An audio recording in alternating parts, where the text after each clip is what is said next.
Vamos inclinar nossa fronte perante o Espírito Santo de Deus, para nós invocarmos a presença dele em nossa vida, abrirmos o nosso coração para recebermos a luz, a sabedoria, a inteligência, a perspicácia, o entendimento do Espírito Santo de Deus em nossa vida. Ó Espírito Santo de Deus, nós sabemos que nós somos o templo do Espírito Santo e queremos ser um templo digno, queremos ser um templo elevado, a verdadeira morada do Espírito Santo de Deus.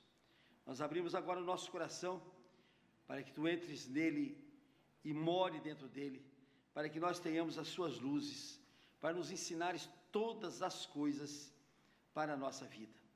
Nós precisamos de um novo rumo, nós precisamos de uma nova vida, nós precisamos de um novo caminho, nós precisamos ter uma vida completamente diferente do que levamos até agora, vida de vitória, vida de sucesso, vida de total atuação do Espírito Santo. Nós te pedimos ao Espírito Santo de Deus, para nós, para os nossos amigos, para nossas famílias e para todos aqueles que estão em nosso derredor.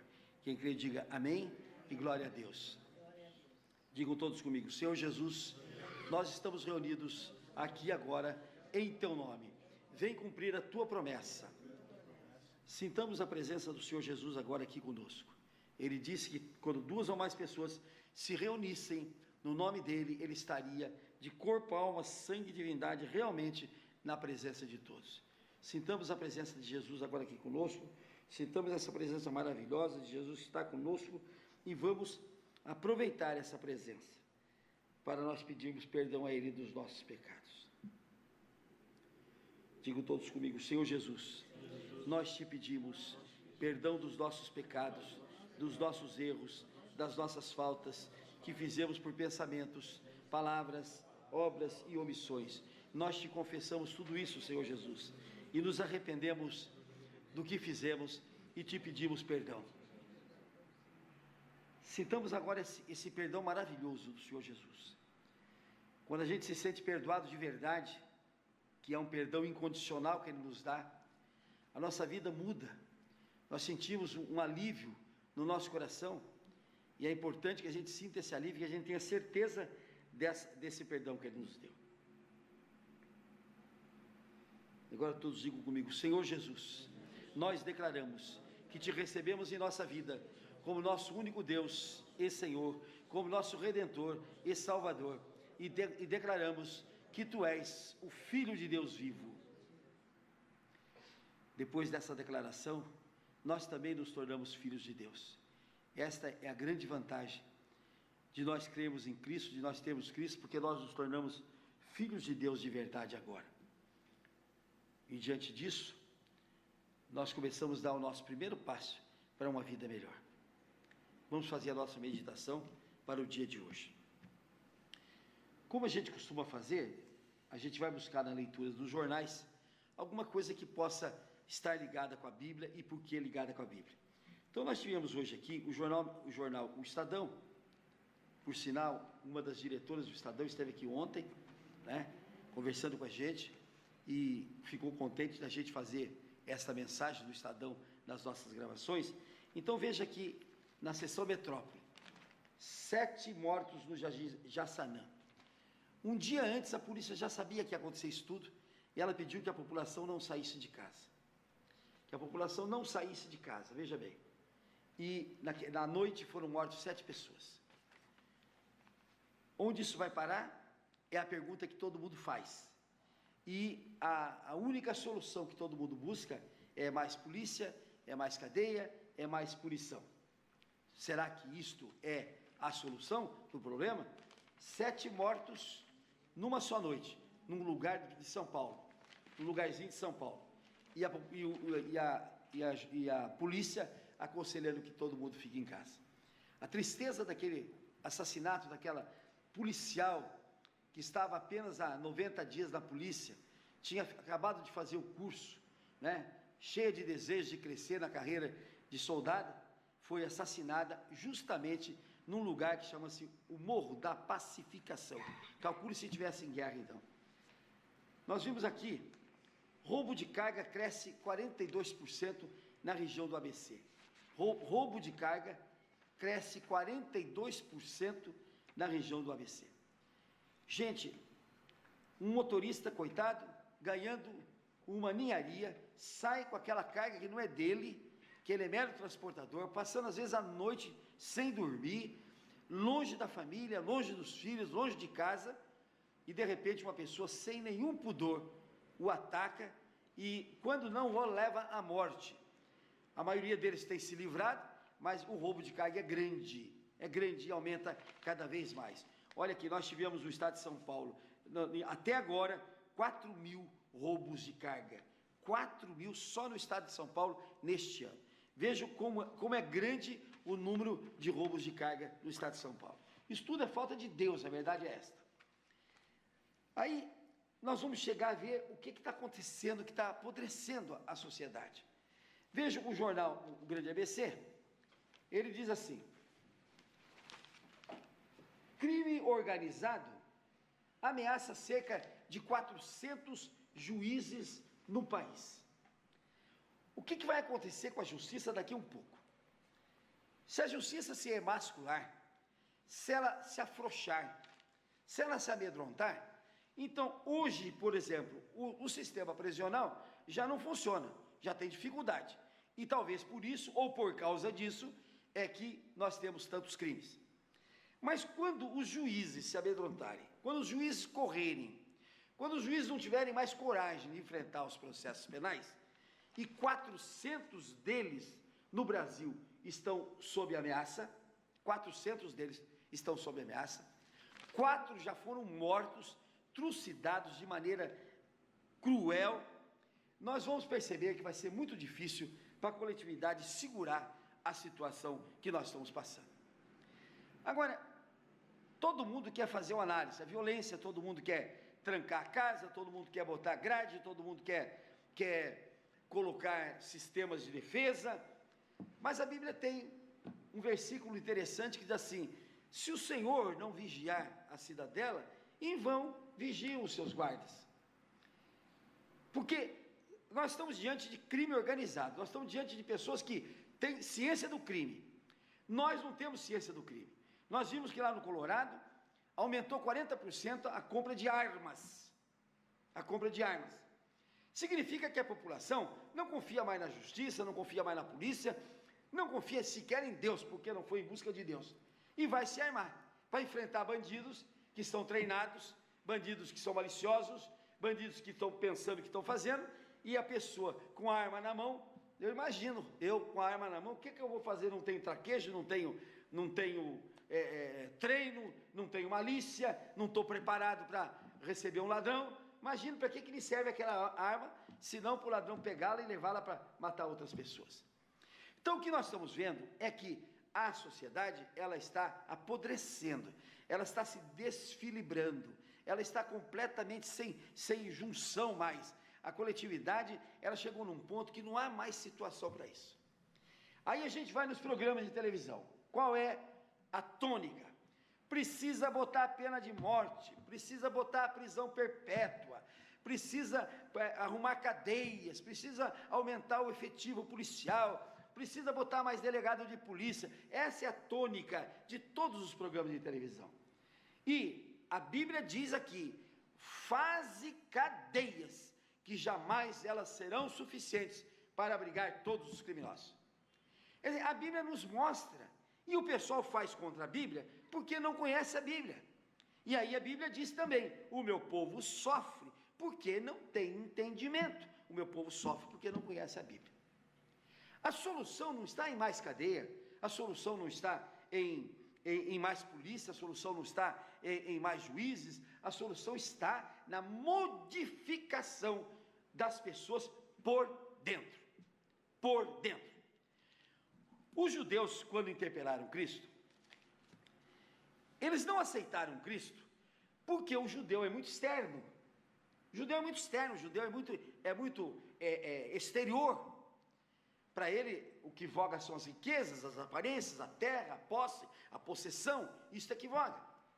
Então ele vê um Cristo que eles esperavam, o rei, o Messias, né? Esperavam o rei, o Messias, um homem poderoso, um homem forte, e vê aquele Cristo humilde, pobre, aquele Cristo andando pelas ruas, com aquela multidão de pobre, de faminto, de gente atrás dele, porque esta era a companhia de Cristo.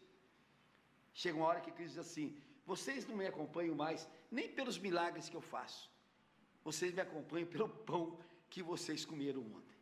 Olha que estado estava a Judéia naquela época, e eles esperavam um rei que viesse para fazer guerra, para fazer exércitos, para aquela coisa toda, porque foi um povo. Ontem eu estava lendo a história do rei Jorão. Ele tinha um exército de 1.200.000 homens debaixo das ordens dele, ao lado dele. Gente, vocês imaginem o que é cuidar de 1.200.000 homens de guerra, que ficavam constantemente armados à espera da guerra. Não era, por exemplo, como aqui no Brasil, que nós temos um exército de 200.000 apenas, que a maioria fica em casa, e temos uma reserva de jovens que eventualmente poderão ser chamados para uma guerra. Não, eram 1.200.000 homens armados, à disposição do rei, ao lado do rei. Veja o que significava isto para a nação. Veja o que significava o gasto disso. Bom, também ele tinha 70 mulheres também, eu não sei como é que pode cuidar de mais de uma, ele tinha 70, tinha um monte de filhos. Quer dizer, a riqueza desse povo era tão grande, que eles não se acostumaram a olhar o interior. E quando os judeus olharam para Cristo e viram: mas esse que é o rei, isto aí, que nasceu lá que viveu em Nazaré, Nazareno, Galileu, isto é que é o rei que vocês estão esperando? Cadê o seu reino? Diz para ele. Aí Jesus dá uma resposta que nós precisamos guardar para o resto da nossa vida, tem de ser a direção da nossa vida.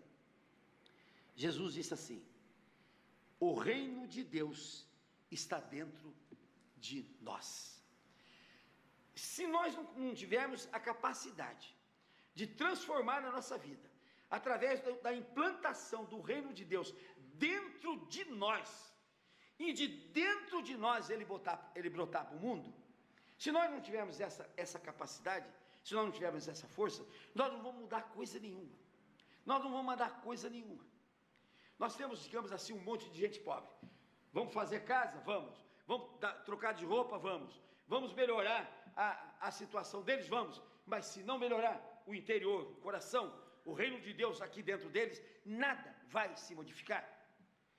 Por isso é que quando a gente analisa aquele trabalho que a Igreja Apostólica Nova Aliança em Cristo fez, com aqueles milhares de mendigos aqui na Consolação, eu quero que todo mundo se lembre daquilo, que era um trabalho que não tinha só a chamada assistência social.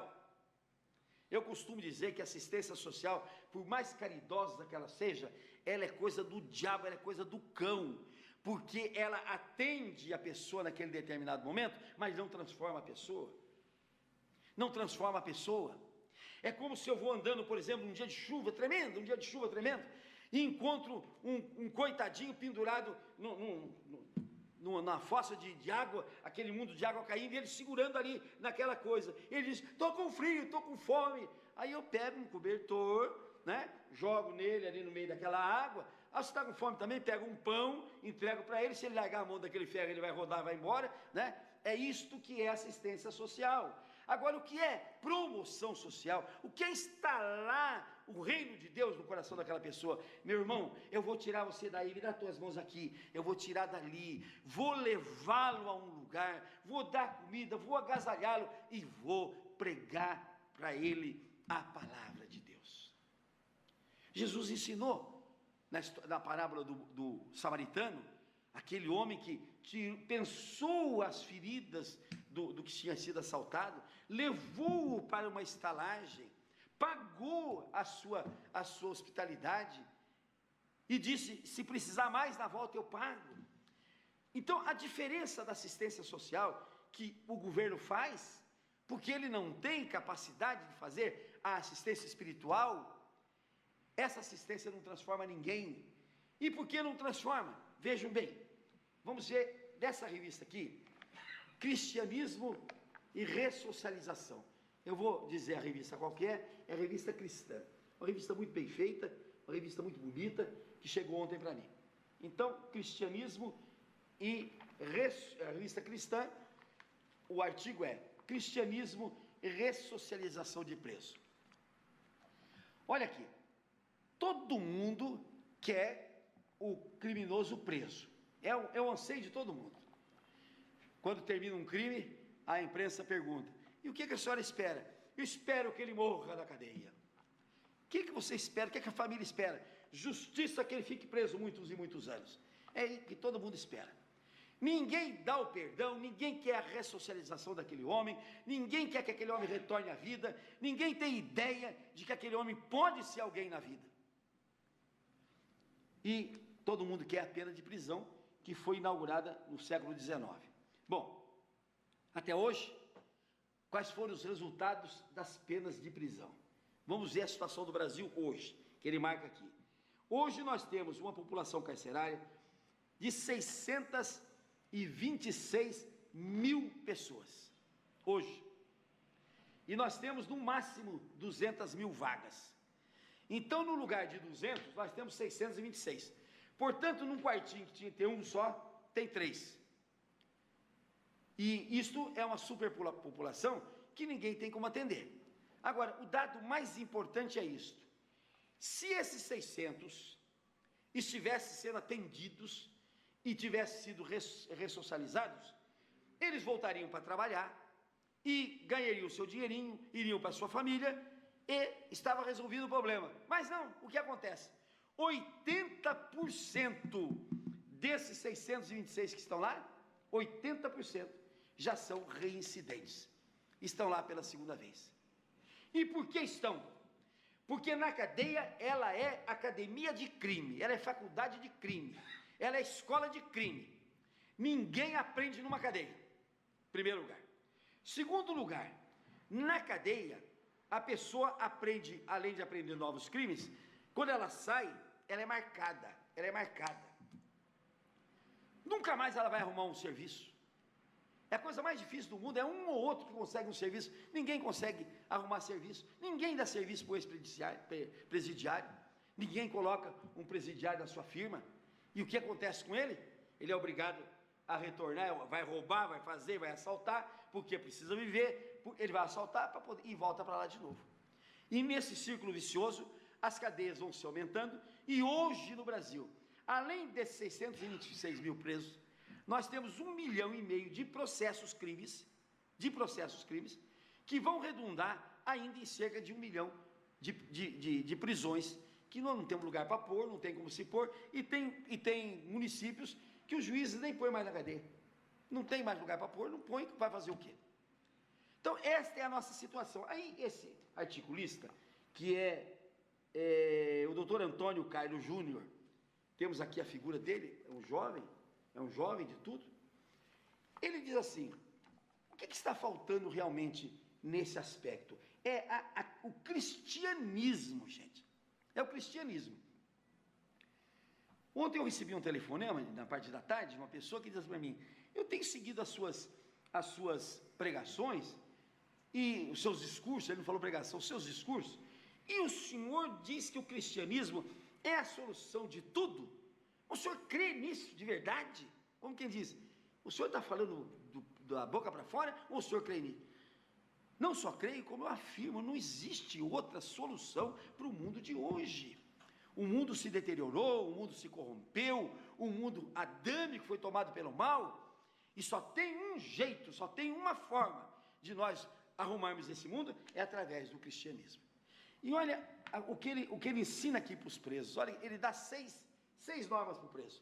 Ele diz assim: primeiro, escolher o caminho do bem e não o caminho do mal. Gente, o caminho do bem, a gente só escolhe de verdade quando a gente tem princípios bíblicos bem erigidos dentro de nós. Sabe por quê? Porque o caminho do bem é uma estrada estreita e de subida, e o caminho do mal é uma avenida larga de descida. A gente prefere muito mais descer numa caminhada larga do que subir numa rampa estreita. Segundo, buscar a companhia dos sábios e não dos malfeitores. Outro problema grave que nós temos. Hoje a criançada não tem companhia mais, porque tudo está se deteriorando, tudo está entrando no mal, e a criançada não tem mais aonde vive a companhia dos bons, a companhia dos sábios. Os pais não chegaram a ter sabedoria, os pais não conseguem ter sabedoria, e os filhos vão se deteriorando. Continua aqui, terceiro, revestir-se de um novo homem. Aliás, essa foi a lição que Jesus deu a Nicodemos, no capítulo 3 de João. Nicodemos, sacerdote, senador, homem de lei, homem de grande envergadura, foi a Jesus: Senhor, o que é que eu tenho de fazer para eu entrar no reino dos céus? Nicodemos, nascer de novo. Quem não nascer de novo, quem não transformar a vida, por isso que o nosso programa chama-se Em Busca de uma Vida Nova.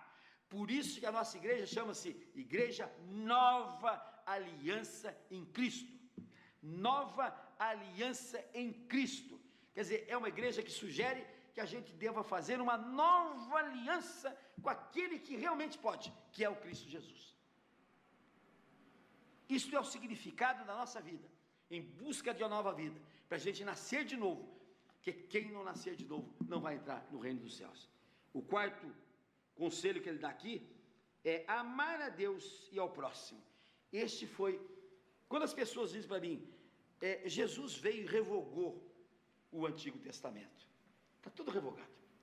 Eu digo, pois é, se eu tiver essa ideia, eu tenho de dizer para aqueles que leem realmente, que Jesus apenou muito mais, Jesus agravou muito mais, Jesus tornou-se muito mais severo o Antigo Testamento com o Novo Testamento. Jesus foi muito mais severo. Olha, só esta lei, amar a Deus sobre todas as coisas e o próximo para si mesmo, só isso basta. Olha que leizona que ele colocou, olha que coisa firme que ele colocou dentro de nós. Lá era, não mata, não faça isso, não faça aquilo, não faça aquilo outro, não faça aquilo outro. Quer dizer, se eu não fizer, eu estou dentro da lei de Deus. Aqui não, aqui é amar o nosso próximo. E Jesus diz assim, ama o teu adversário, ama o teu inimigo, ama aquele que te faz mal, ama aquele de quem você não gosta, ama aquele que você tem raiva, perdoa, perdoa, perdoa. Gente, a lei de Cristo é muito mais firme do que a do Antigo Testamento. Mas ele manda aqui, no quinto conselho que ele dá, ele diz aqui, eximir-se de ser ganancioso. A ganância, nós temos de eximir-se dela, porque todo ganancioso acaba roubando no final da história, acaba se tornando ladrão, e vai para frente. O sexto conselho que ele dá, está aqui, dar importância à família. Infelizmente, o demônio, ele é tinhoso, ele sabe o que fazer, e ele disse, eu vou destruir este povo através da destruição da família. E aí que ele entrou, e aí ele começa destruindo o casamento, aí ele começa inventando o casamento de quem não pode casar, aí ele começa dizendo que na lei de Deus, homem pode casar com homem, mulher pode casar com mulher. Mas que casar é isso? Eu desde pequitico assim, eu aprendi que casar era um homem e uma mulher. Eu nunca passou pela minha cabeça, e meu pai dizia, qualquer coisa fora disso é feio, hein? Agora diz que não, que o casamento pode ser de homem e mulher, homem com homem, mulher com mulher, que o casamento, né, pode ser gay, o casamento pode ser de qualquer forma, também pode casar agora, descasar depois, não precisa ficar casando, outra coisa, não precisa nem casar mais, experimenta. Um padre aqui da Lapa prega abertamente, não casem, experimenta uns 5, 6 anos para ver se dá certo, e depois casa. Com 5, 6 anos tem 3, 4 filhos sem pai, 3, 4 filhos sem mãe, 3, 4 filhos sem bênção de Deus. O que é isso? Onde nós vamos viver? Agora, a situação do preso é esta. Como é que nós vamos consertar isso? Vamos ver se nós encontramos na Bíblia alguma coisa que nos fale. E eu achei um texto aqui em Romanos, do Paulo. Paulo, esse Paulo é uma coisa extraordinária, né? Quem quer aprender cristianismo é com ele. E uma coisa interessante, inimigo de Cristo, né? Odiava Cristo, presidiu a morte de Estevão, que gostava de Cristo. Mata esse cristão aí, arrebenta com ele. Eu vou buscar em Damasco todo cristão que eu achar, eu quero trazer em picadinho aqui, para vocês. Era essa a situação dele. De repente Cristo entra na vida dele, derruba ele daquela soberba, derruba ele daquela posição, joga-o no chão e diz: Paulo, Paulo, por que você me persegue? E Paulo se transforma a partir daquele momento. Paulo entra no poder de Cristo. É isto que nós temos de fazer, isto que nós temos de colocar na nossa vida, isto que nós temos de colocar na sociedade onde vivemos. E Paulo nos escreve assim: o amor seja sem hipocrisia. Amor fingido não existe, amor fingido é ódio. Detestai o mal, apegando-vos ao bem. Amai-vos cordialmente uns aos outros com amor fraternal, preferindo-vos em honra uns aos outros. No zelo, não sejais remissos, sede fervorosos no espírito, servindo ao Senhor. Regozijai-vos na esperança, sede pacientes na tribulação, na oração e perseverantes. Compartilhar as necessidades dos santos, praticai a hospitalidade.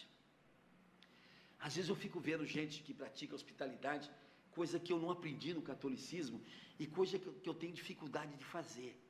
Gente que recebe em sua casa pessoas que ele nunca viu, que ele não sabe nem de onde veio, nem de onde era. Abre as portas, arruma a cama, põe lençol na cama, dá de comida, dá banho, faz barba, arruma tudo isso. Essa é a hospitalidade.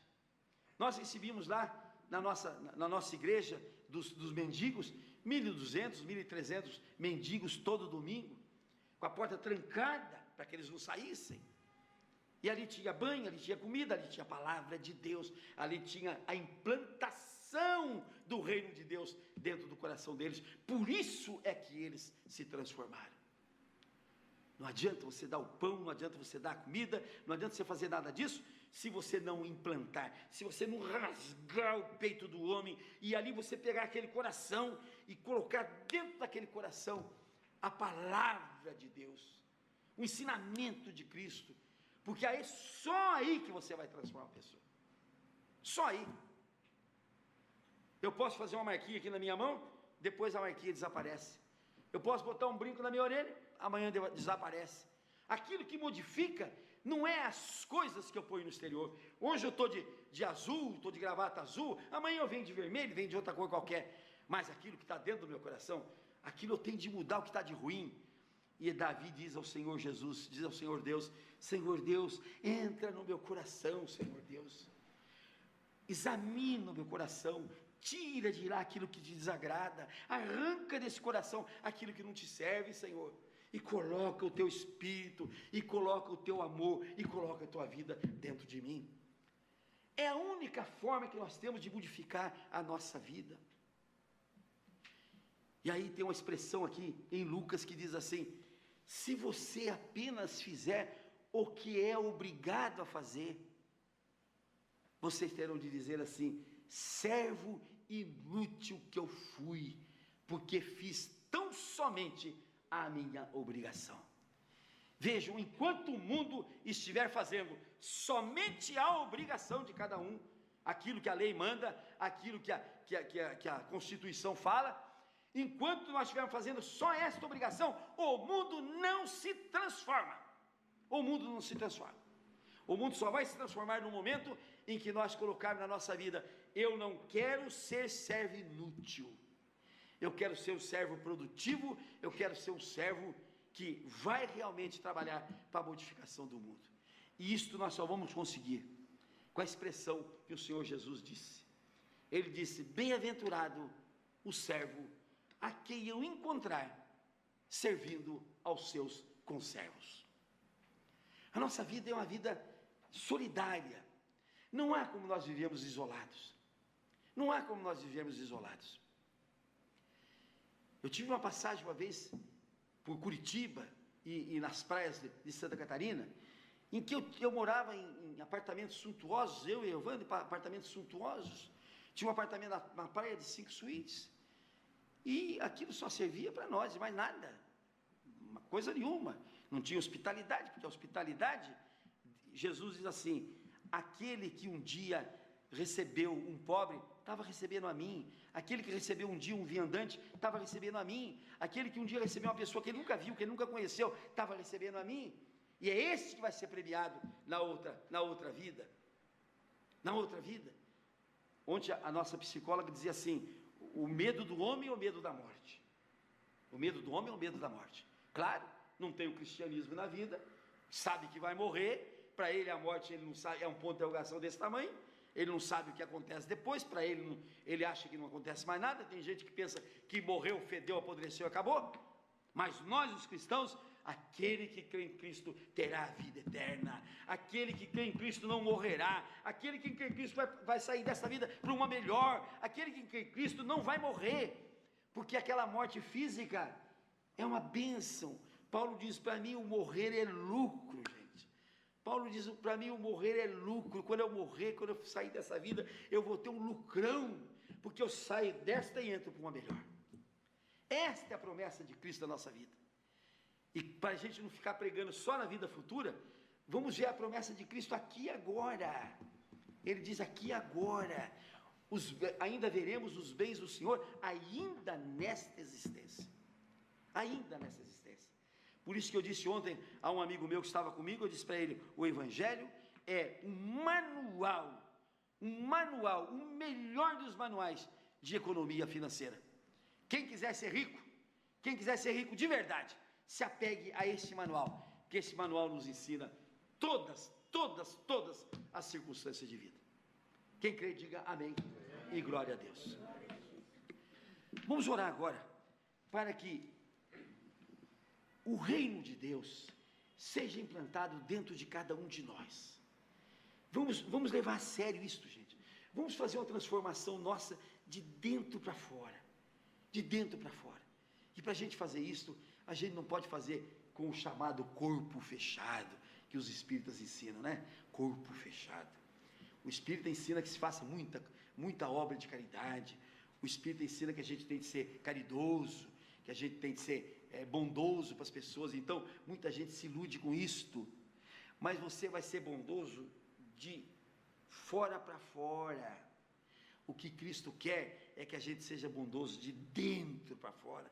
Lá dentro a bondade, o amor, o perdão esteja lá dentro de nós, plantados dentro de nós, para que a gente possa abrir o coração e sair só o bem de nós.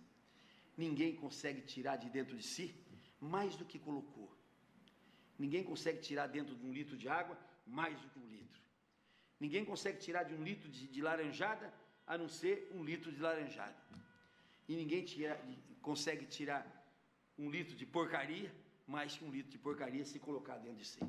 Então vamos pedir a Deus que Ele nos transforme de dentro para fora, e vamos buscar uma nova vida, e vamos buscar um novo nascimento dentro de cada um de nós. Senhor Jesus, nós precisamos nesse momento iniciarmos uma nova vida. Nós te pedimos, Senhor Jesus, que nós nasçamos de novo, que nós sejamos novas criaturas, que nós tenhamos uma nova visão de vida, para que dentro de nós esteja o reino de Deus, reino de amor, reino de paz, reino de vida, reino de transformação, para que nós nos transformemos e transformemos também o mundo ao nosso derredor. Abençoa, Senhor, as pessoas que estão no nosso relacionamento. Abençoa, Senhor, todas as pessoas que fazem parte da nossa família, do nosso trabalho, dos nossos relacionamentos sociais, das nossas amizades. Abençoa, Senhor.